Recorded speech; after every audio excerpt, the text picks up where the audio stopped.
Welcome and welcome back to the United Mates Football Podcast. This is one of your hosts, Keitel. Sadly, my co-host Joe can't be here for this podcast. He was really looking forward to this because, as we do usually, we have a very special guest on today's show. He's a former French youth international and was also once a treble winner for Liverpool. Since the end of his playing days, today's guest has turned to coaching. He's even managed Rangers women's football team in Scotland, where he's currently a coach in Dundee's academy. We welcome Grégory Vignal to the United Mates Football Podcast. Greg, it's a pleasure to have you with me on the podcast. Thank you very much for being our guest. And how's it going, mate? My pleasure. Good evening. It's very, very good to have you on the podcast. Super. And whenever we have a guest on the podcast, we like to start by posing an icebreaker question to the group. And if memory serves correctly, you scored a goal at one of the clubs that you played for, the Saints Southampton, with a broken arm at the time, apparently. So one, I guess, is that true? I think I scored 5. Yeah, and you had a broken arm for all 5? Yeah, against Norwich. And so I had an operation straight away after the game. It looks pretty bad, but I went back to France to ask for a special plaster to play. So I've been allowed, by the FA and the referees. And funny enough, I think I had 3 or 4 penalties in a row. Oh, wow. So yeah, it's crazy. Yeah. So, but I played with the plaster until the end of the season. So yes, but sometimes you have to be tougher. So yeah, well, yeah, you can be tough. I'm not very tough. I don't know if I could have played with a broken arm, but it sounds like in some ways it was kind of good luck for you to break the arm because you scored so many goals afterwards. It could have been more dangerous, but I think the risk does. Yeah, no, luckily it wasn't too sinister. But on the subject of the icebreaker questions and speaking about breaking things, today's icebreaker question, taking it away from football for a minute, is what's something expensive that you've broken? Not a bone in your body, just an object maybe, or anything that you've broken that you wish you didn't break. So I'll go first. I'll give you a minute to think about it. And actually mine was revolving around football and me being a kid at home. We had a room with a lot of expensive furniture in it and these nice lamps at home back in London where I grew up. And I remember kicking a football and breaking these lamps, and my mom got very, very upset with me. So that's a memory that I have of breaking something kind of expensive. What about you? Can you think off the top of your head of maybe the last time or something? It's not breaking. It's losing. I lost my wedding ring. Oh. So after the game, and I couldn't find it. So that's, I think, the worst things. My wife wasn't too happy. Yeah, no, I can imagine that she wouldn't be too happy. So it was a really nice one, but that's life. I'm still married. yeah, exactly. No, again, a happy ending.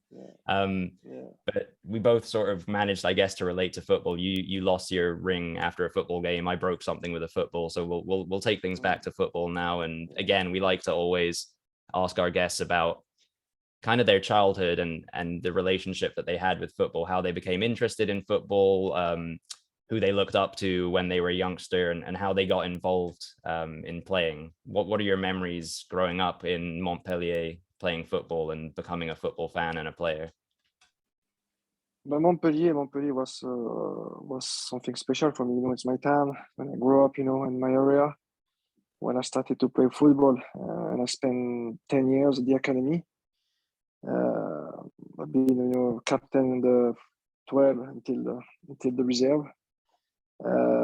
Winning trophies, winning the Euro with France, and I played only half an hour with Montpellier before to be sold to Liverpool against Marseille. But no, great memories, still my club, still my town.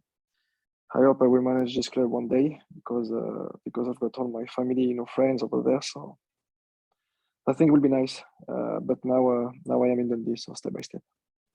In Montpellier, obviously had their success probably, getting towards around maybe 10 years ago with Olivier Giroud and Younes Belhanda and Yanga Mbiwa, really, really good team. As an Arsenal fan, we took Giroud, so I'm pretty thankful in some ways.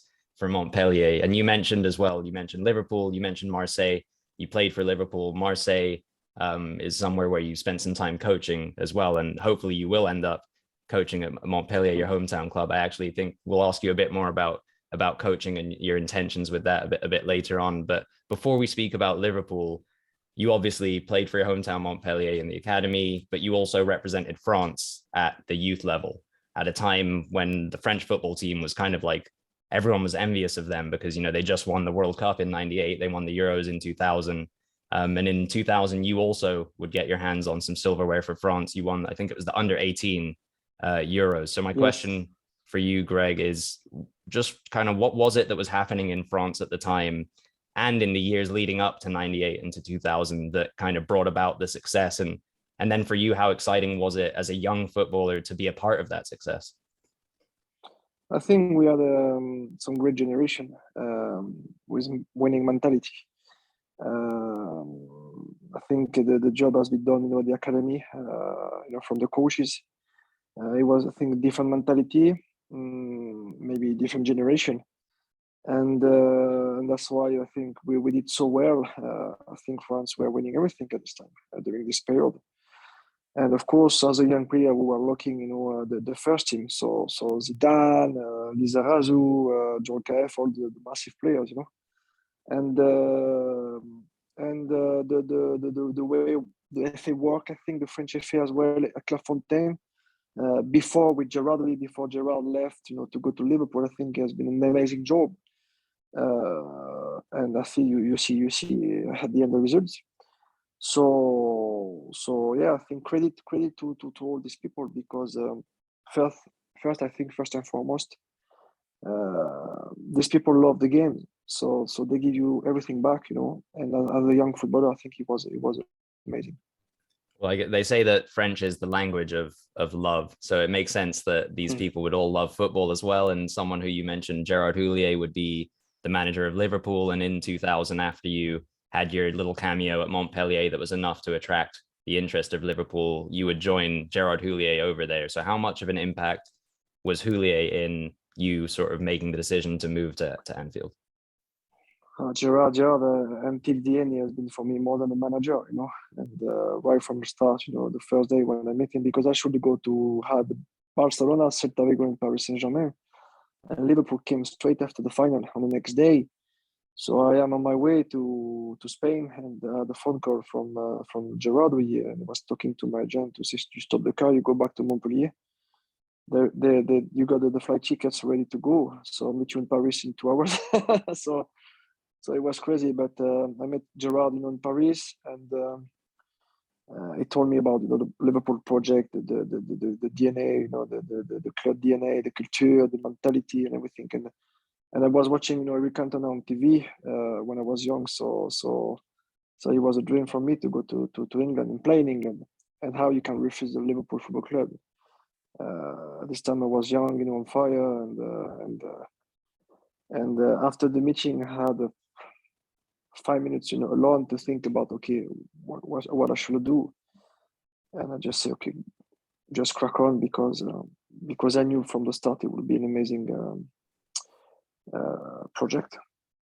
You mentioned Eric Cantona and looking up to him as a kid. Did you ever flip up the collar and have the Cantona collar? Cantona played for Montpellier for the first team, so I was watching Eric, this at the training when I was younger.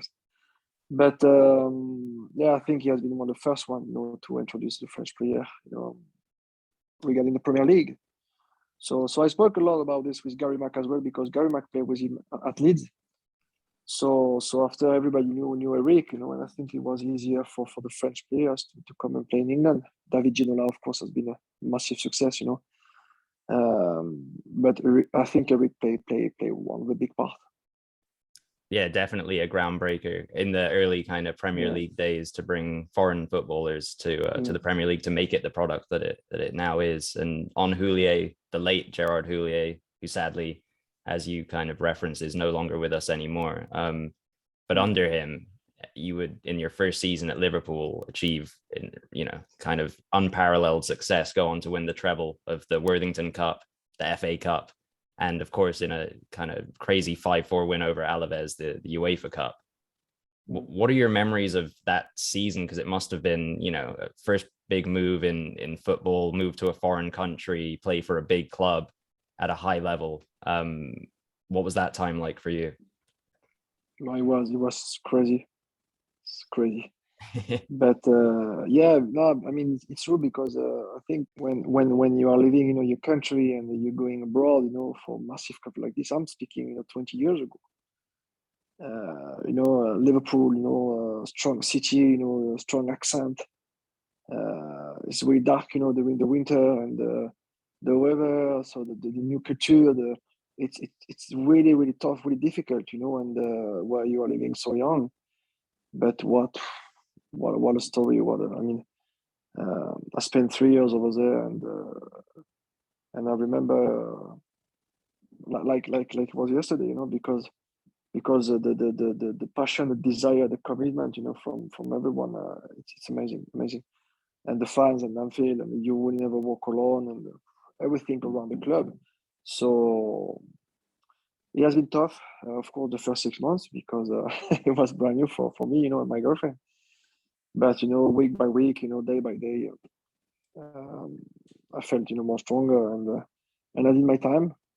So nobody can take away everything from me. I mean, winning trophy and playing for Liverpool it's massive. It's massive. It is massive, and they're a massive club. And you talked about the Mm. fan base, and you'll never walk alone. It's iconic. They're kind of infamous for their level of support. Do you have any memories of that one day in particular? The best memory, I think, will be the first game, the first one at home, because you cannot imagine when I knew I would start the game. 24 hours before, when Gerard told me I will start, I was wow, not panicking, but so exciting. Playing Anfield, and in front of the fans, against West Ham, against Harry Redknapp side, Lampard, Defoe, Sinclair, so big team as well, big players. And I think that's the best memory. I think it's always, maybe from my part, I think it's always the first one, and I think it looks like you are unstoppable. I stopped the game and I said, I'm not tired, So maybe because I was young, but I think we won 4-0 or 5-0, and it was a massive game. Typical English weather. Dark, raining a little bit. Lights on, full house. So yeah, amazing. Well, you would go on to play for Harry Redknapp eventually at Portsmouth a little bit later on, which I think we'll probably chat about a little bit. But I actually have a question from Joe, who, as I mentioned, my co-host, he can't be here, but he wanted to ask you, Greg, about still your time at Liverpool, where you would have 4 loan spells at Bastia back in France, as well as Rennes, and then Espanyol and Rangers. But in particular, the final one at Rangers presumably was maybe the most memorable, or at the very least the most successful, because Rangers won the double, which was the league title and then the Scottish League Cup, and you made 30 appearances in that 04-05 season.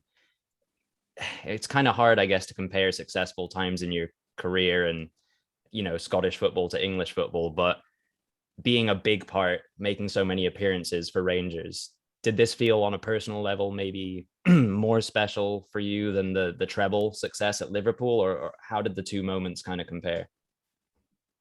Rangers is a massive club. And I spoke about this with Steven Gerrard, when he was a manager. It's a huge club. The expectation is so high, week in and week out. The demand from the fans are so high as well, and you must be a winner, winning mentality, and if you have looked at the past, the history from this club, they are winning everything. So the pressure is really high. So, and you have to win everything away, because the title most of the time will be played between Rangers and Celtic. So the whole film as well. The whole film is the first time I played the whole film. I think I've been lucky to play first and foremost in England, and to play, derby or Everton or Manchester United, this type of game or Champions League game, because the pressure for the whole family is unbelievable. I had the chance to play, a few derby in my career, but this one, oh my God, it's a massive. The expectation, and it's the demand is so high, So no, what a great experience. I wanted to stay. I had a meeting, with Rafa Benitez, with Rafa, in Liverpool, because I did so well, and Paco was looking at me, through the season. And so I was in talk to Rafa and say, what we do? I come back, I go, I stay, And so it was a tough situation for everyone, because I was 24 years old, and I played so well, during my spin in Rangers. So we wasn't too sure. And I wanted to stay, because when I had the chat with Alec McLeish, I just say, boss, I just want to stay. I stay or I go back to Liverpool, but we have to find a solution really quickly. Unfortunately, the club couldn't reach an agreement, and went back to Liverpool. And and left to go to Portsmouth. So, but what a great memories in Rangers, the fans, and I'm still living in Glasgow. I've got my house in Glasgow, and it's like Liverpool, because, like I said, I have, my heart is half from Liverpool and half from Rangers, because my kids are born in Liverpool. I spent so many years in Liverpool. Now I'm living in Glasgow. I've got my house in Glasgow, so it's it's tough. Huh? But no, just love both club. But Rangers has been honestly really good year. It sounds like the culture around football in the UK was a perfect match for you and what you were looking for. Yeah. I just wonder, have you reflected? You mentioned interest from Barcelona, from Celta Vigo at the time that you joined Liverpool. At that stage in your career, do you think that the Premier League and English football was the best fit for your style of football? And do you ever think maybe what it might have been like had you gone into La Liga or another top European league? I think so. I think the way I am, who I am, and my mentality and my game. I think right from the start. Don't get me wrong. Playing La Liga is massive as well, but I think the English football were more comfortable for me, because when you like to go forward, when you like to be like an attacking fullback as well. I think it's better to go and play in the UK, because of the style of play, the style of the game, and I was tough as well, the 1v1.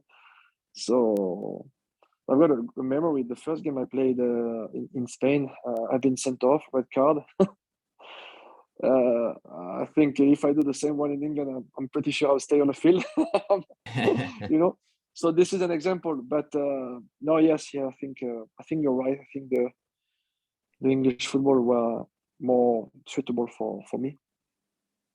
You stuck around in England because, after your 5 years with Liverpool, like you mentioned, you moved to Portsmouth. And again, similarly, like at Anfield, when you joined under Houllier, the manager at Fratton Park was another fellow Frenchman, Alain Perrin. Was that something as well, besides wanting to stay in England, that again motivated you to join Portsmouth? But when it's simple, because I had a phone call. I went to Ajax and Feyenoord because Ruud Gullit wanted to sign me after. I had Ruud Gullit on the phone after my time at Rangers, and Ruud wanted to sign me. So I went, to Feyenoord and Ajax. Had Atletico, a few phone calls. But Alain called me and he said to me, "Look, I would be the next Portsmouth manager, and I would be with Christophe Galtier." And I knew Galtier from Bastia because he used to be the assistant manager from Gérard Gilly. And so I had a chat with both, with them, and I said, "Okay, look, because you are playing Premier League, and I will be really happy, to get back into the Premier League.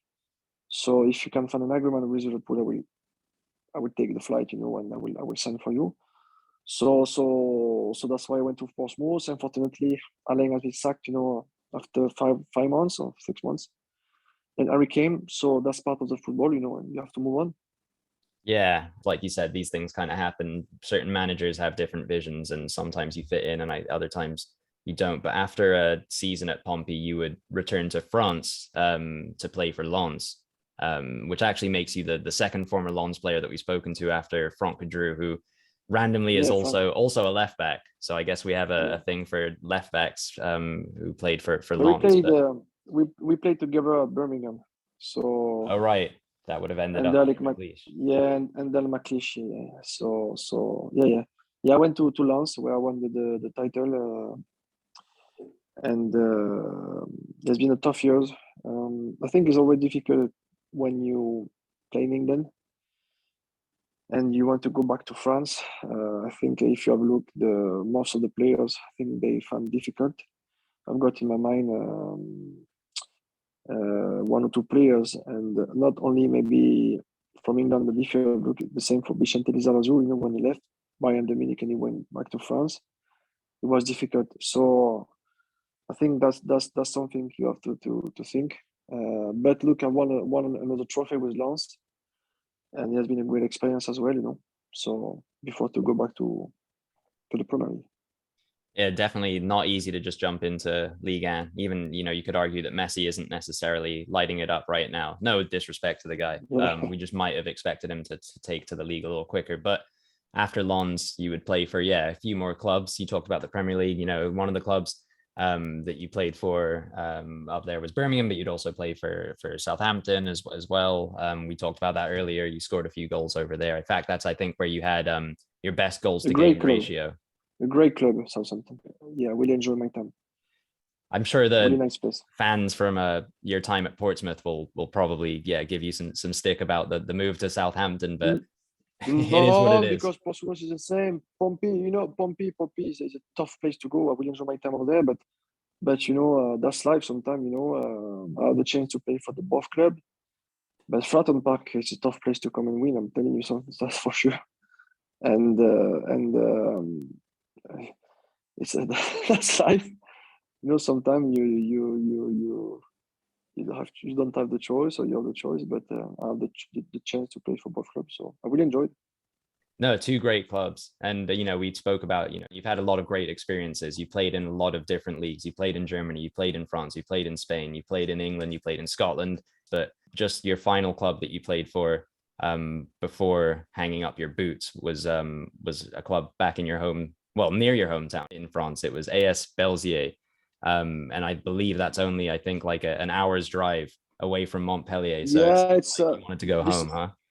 This one, but I had a massive injury, my LCL ligaments, and a double operation, 2 meniscal. So I tried to come back, and I went back to France, 10 months to do the recovery. I went to play, in Greece. Had like a player coach role, as well with another club. But the Béziers one was more at the end of my career, and I knew because I was friends with the coach, and I tried to help him, with the young players. The chairman was a friend as well, so it was more, to be like a coach player, and try to help the young player as well to understand the game, and these kind of things. So just to get the time, to prepare my mind, just to say, okay, that's the end. That's the end of the road, and it will stop. It's always difficult because you are not prepared to stop to play football. But because especially after massive injuries, sometimes you have 2 or 3 years contract and just finishing easily, or maybe you just decide to change and to get a new life. But I had to stop because of the injury, so I wasn't ready because I was a fit player. And but that's the life. So I just decided to go to Béziers, a full year with Xavier Collin, who now managing Ligue 1 in France, and just to prepare my mind to start football, to play football. It's a real shame that an injury kind of played a big role in the end of your career. But on Belzier, we said it's very close to Montpellier. Yeah. And at Montpellier, you would coach in the reserve setup. But before the injury, were you ever considering being a coach, being a manager? Is that something you knew kind of deep down that you wanted to carry on doing, or was it just kind of the injury happened and then some new opportunities came your way and you took them? No way, because I started my badges. I was, I think, 20 years old. I take my time, step by step, and I knew one day I would be a coach. I always said, I wanted until 10 years coaching before to pass my pro license. So I was playing for Béziers, but I was coaching, my small village at the the same time, Palavas. So it's on the sea coast, Mediterranean coast, it's 10 minutes from Montpellier. So I spent 4 years over there. After I went to Montpellier with the reserve, I had a phone call from Rangers. So I left to go to Rangers, working for the academy, working for the first team men's and the women's. But I always, said I have to prepare. I have to prepare myself, and do the badges because it was so important. And this is why now I'm targeting my pro license. I'm doing a new diploma with the French FA right now, the CEAD. So it's like kind of specific, defender coach, like the American football, to be like an expert for the defenders.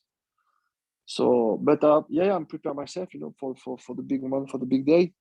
Try to get, experience, and that's why I went, to Marseille as well, as a coach academy last year. And now back Dundee. So great experience. Now I feel ready. So we'll see where I will be 1 or 2 years time. Yeah, I think I might put you on the spot and ask about your goals for the future in just a minute. But something I did see on your Twitter, it might have been that specific defending course that you were talking about, a picture of you with some other ex-pros. I think the players that I recognized in the picture was another former Portsmouth player, Frederick Piquillon. Bernard Mendy, who played for Bolton, Paris Saint-Germain. Bernard Mendy, the right back. Frederick Piquillon as well.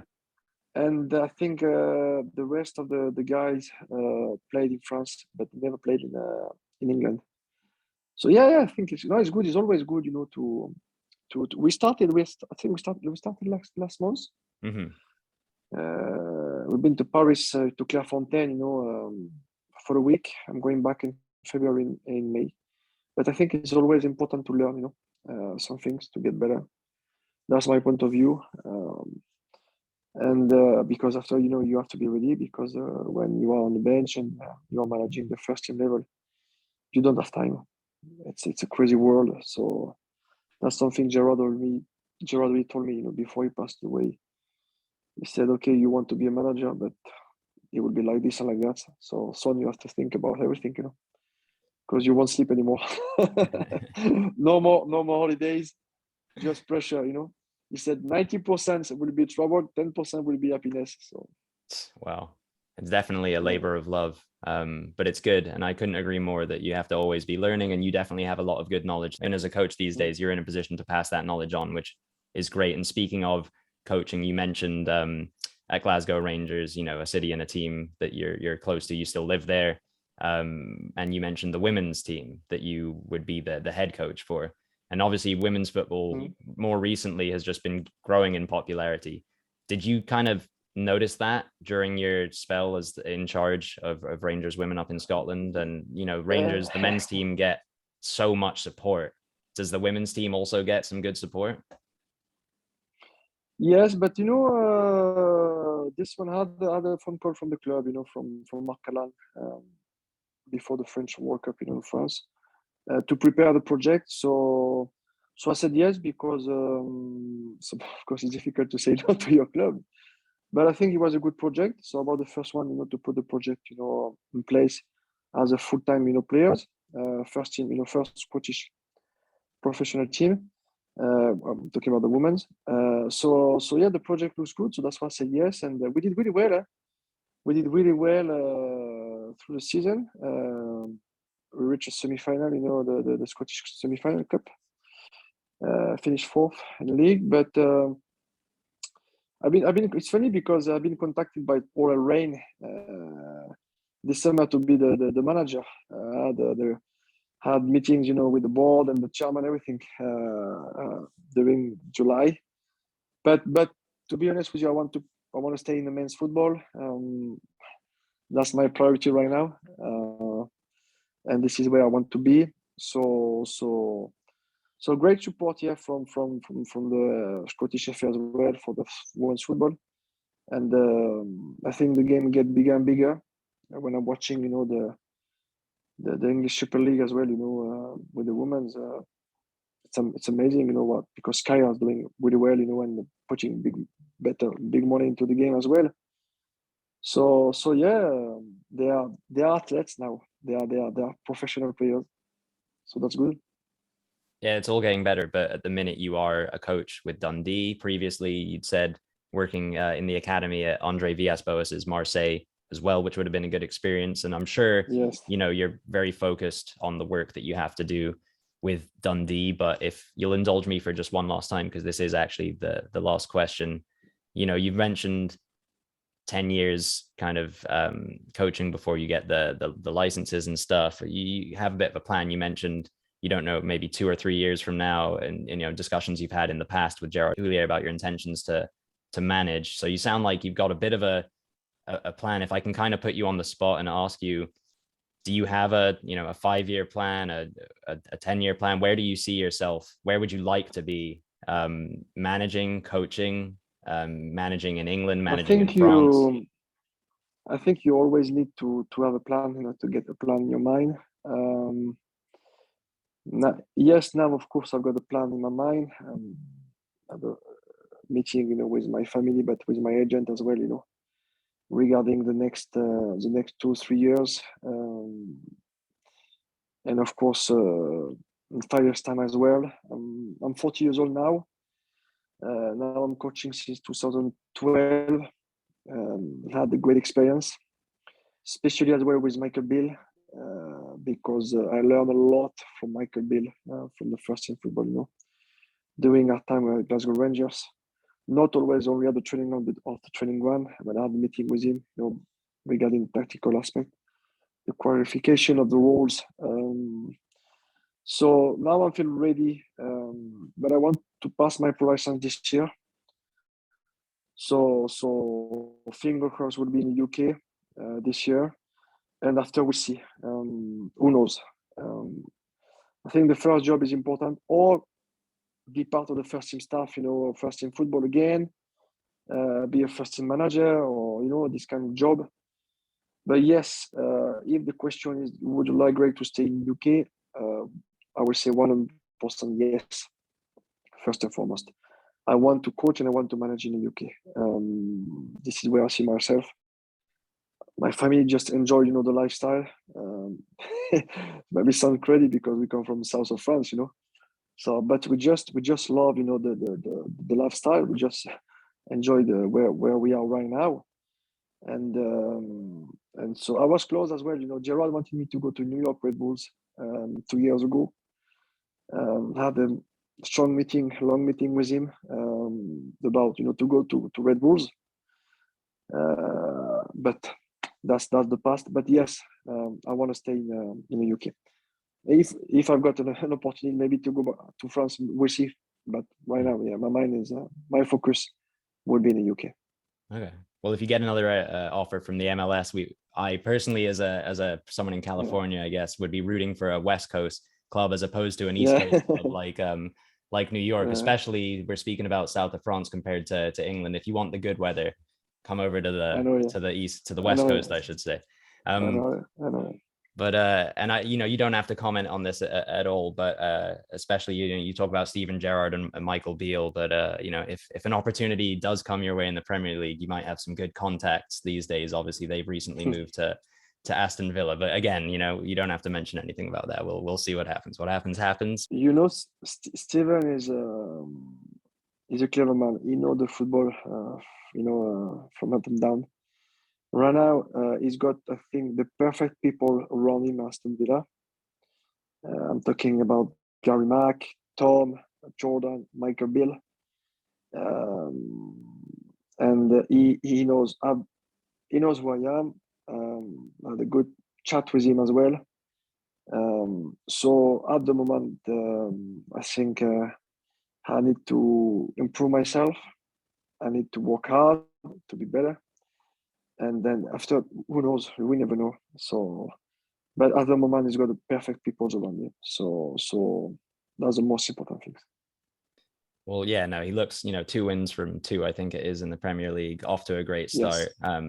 No doubt that he'll be a massive success, just like he was at Rangers. But that is all that we have time for today. So I want to say a very, very big thank you from me and from Joe, who sadly wasn't able to co-host for this episode, to Gregory for joining me. I really, and hope that you've enjoyed being our guest. Before we end, how can our listeners best follow you and everything that you're up to? Yeah, of course. You can follow me on Vignal Greg at Twitter, So Vignal Greg, and you will see everything. I've been quiet the last few weeks because I've been so busy, with Dundee. Just an hour 30, 3 hours each day traveling. So sometime when I am back home, I'm just tired. And but we never switch off, as a coach. But you can follow me on my Twitter account, and you will see what we are doing. And I just wish you, all the best. Thank you very much for tonight. And if I've got the time and if I am around, I will come to see you, of course, on the West Coast. It will be a pleasure for me to meet you. And thank you very much for tonight and for your attention. I really appreciate it. No, likewise. Thank you very, very much, Gregory. The pleasure was all mine. Definitely, if you make it out here to Los Angeles, I can show you around the city, maybe grab a drink or something like that. Good luck with everything that you're up to at Dundee. Thank you. Thanks again, Gregory. To all of our listeners, If you enjoyed this interview, please do follow us wherever you can. Just look for United Mates Football Podcast. You can find us the same way on YouTube if you feel like putting some faces to these voices. Don't forget to click that subscribe button while you're at it. On Twitter, Instagram, and Facebook, we are at United Mates FP. So give us a follow there. And then for all of that content and more in one place, visit the website. That's unitedmatesfp.com. Until next time, everyone, take care of yourselves and take care of each other. Goodbye.